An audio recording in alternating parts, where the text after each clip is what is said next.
Y no contact effective আর effective যেটা বলেন। দেখেন, আপনার একটা প্যাটার্ন ছিল লাইফের। সকালে কথা বলতেন, সারাদিন যোগাযোগ ছিল, একটা মানুষের সাথে আপনার খুব অ্যাটাচমেন্ট ছিল এবং সে এখন সেই জায়গাটা আর নাই। তো আপনার একটা হ্যাবিট তৈরি হয়েছিল, আর সম্পর্ক যখন ভেঙে যায় তখন আপনি সবচেয়ে বেশি এনার্জি ইনভেস্ট করছেন, আপনি ওয়েট করছেন, আপনি অপেক্ষা করছেন, আপনি হয়তো অনেক বেশি কল দিছেন। ইনফ্যাক্ট আপনি আপনার গোটা রিলেশনশিপে যে এফোর্টটা দিছেন তার 10 গুণ এফোর্ট দিচ্ছেন লাস্টের দিকে ব্রেকআপটা মনে করেন যে ম্যানেজ করার জন্য, অথবা আফটার ব্রেকআপ হাতে পায়ে ধরছেন, সরি বলছেন, অনেক কিছু করছেন। তো আপনি এই যে এত এনার্জি যে আপনি যে ইনভেস্ট করছেন, তো এইটা হচ্ছে পুরা আপনাকে পুরো দুমড়ায় মুচড়ে ফেলছে। সো নো কন্ট্যাক্টটা আপনি করেন বা করতে হবে এই প্যাটার্নটা ভাঙার জন্য। মানে এই যে একটা প্যাটার্ন, হ্যাঁ, যে আপনি প্রতিদিন সকালে এটা করতেন, দুপুরে এটা করতেন, তার সাথে কথা হইতো, তার সাথে হাঁটতে গেছেন, ঘুরতে গেছেন, চা খাইতে, হোয়াট এভার ইট ইস, এই প্যাটার্নটা আপনার ভাঙতে হবে। আর এটা তো একদিনের প্যাটার্ন না, দিনের প্যাটার্ন, মাসের প্যাটার্ন, বছরের প্যাটার্ন, হ্যাঁ, 6-7 বছরের প্যাটার্ন হতে পারে, 10-11 বছরের প্যাটার্ন হতে পারে। তা আপনি তো এক তুড়িতে সেটা ভাঙতে পারবেন না। তার মানে কি, আপনার এই যে একটা অভ্যাস, এটা আপনার বডি, ব্রেন, হ্যাঁ, মানে সব কিছু এটাকে অ্যাকসেপ্ট করে নিছে। আর এখন এইটার বাইরে কোনো কিছু সে মানতে পারে না, আপনিও পারতেছেন না। সো নো কন্ট্যাক্ট হচ্ছে যে এই রোগটাকে সাপ্রেস করার জন্য। খুব কষ্ট হবে প্রথম দিকে, আপনি 5 দিন পরে তারা হয়তো মেসেজ দিয়ে ফেলবেন, 12 দিন পরে স্টপ করে ফেলবেন, আবার নো কন্ট্যাক্টে যাওয়া লাগবে। আপনি 1 মাস পরে হয়তো নো কন্ট্যাক্ট ভেঙে ফেলতে পারেন, বাট তারপরও নো কন্ট্যাক্টে যাওয়া লাগবে। 3 মাস পরে হয়তো নো কন্ট্যাক্ট ব্রেক করে ফেলতে পারে, আবার নো কন্ট্যাক্টে যাওয়া লাগবে। কেন নো কন্ট্যাক্টে বারবার যাবেন? নো কন্ট্যাক্টে যাওয়ার রাইট হচ্ছে যতদিন পর্যন্ত না আপনি সেই প্যাটার্নটা ভাঙতে পারতেছেন। আপনি কেমনে বুঝলেন যে প্যাটার্নটা ভাঙছে?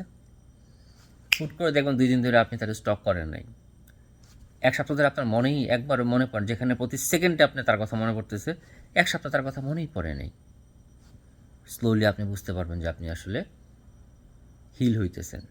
এবং এই নো কন্ট্যাক্ট প্রসেসের মধ্যে আপনি যে নো কন্ট্যাক্ট ভাঙেন, আবার যে নো কন্ট্যাক্টে যাচ্ছেন, এর মধ্যে কিন্তু অনেক ধরনের ইমোশনও আবার আপনার মুভ অন, লেট গো হচ্ছে। কীরকম? কখন আপনি তার উপর খুব রাগ করতেছেন, আপনি যে তাকে স্টক করতে যাচ্ছেন সেদিন হয়তো আপনার মনটা খুব দুর্বল, মানে খুব লো ফিল করতেছেন, যে আল্লাহ আমি কাউরে পাবো না, সে তো সরি সে তো ভালো আছে। আপনার বিভিন্ন সময় বিভিন্ন রকমের অনুভূতি তৈরি হয়, কখনো আপনার ভালো লাগে, কখনো খারাপ লাগে, কখনো রাগ উঠে, কখনো পুরনো স্মৃতি মনে পড়লে দুঃখে কান্না আসে, হ্যাঁ। বাট এই যে বিভিন্ন ইমোশন, এই নো কন্ট্যাক্ট পিরিয়ডে সেগুলা আপনার আস্তে আস্তে বের হয়ে যাবে, হ্যাঁ। সো বেসিক্যালি এটা হচ্ছে একটা স্পেস যেখানে আপনি আপনার পার্টনারের সাথে কোনো কমিউনিকেশনে নাই, এবং এই কমিউনিকেশন যে নাই, আপনি তার সাথে প্যাটার্ন ভাঙতেছেন। সেকেন্ড যেটা হইতেছে যে এই সময়ের মধ্যে আপনার যে মনের যে ক্ষতগুলা বা যেই হিলের জন্য যে স্পেস প্রয়োজন, আর ইমোশনের যে মুভ, মানে ডিফারেন্ট ডিফারেন্ট যে ভ্যারিয়েশনগুলো আসবে, সব ধরনের ইমোশন আপনার প্রসেস হবে। এরপরে আপনি মোটামুটি হিল হবেন, পুরোপুরি হিল হবে ইনশাল্লাহ। এখন এই কারণে আমি বলি যে যতবার নো কন্ট্যাক্ট ব্রেক হবে আবার নো কন্ট্যাক্ট যাইতে হবে, but you have to do your best. মানে একদম পারতেছেন না, তারপর কন্ট্রোল করবেন যত সম্ভব। 5 দিনের জায়গায় 10 দিন, 15 দিন, 20 দিন, you have to practice yourself. আপনার এখন মনে হইতেছে আপনি নো কন্ট্যাক্টে গেলে আপনি আপনার এক্সরে একবারে হারায় ফেলবেন, বা যদি তাকে না পাই, কিন্তু একটা মাথায় রাখেন, আপনি যদি সাকসেসফুলি নো কন্ট্যাক্টে থেকে হিল হইতে পারেন, প্রথমত আপনার এক্সরে আপনি সরাসরি অ্যাপ্রোচ করতে পারবেন, এবং সে না করলে আপনার কিছু যায় আসবে না।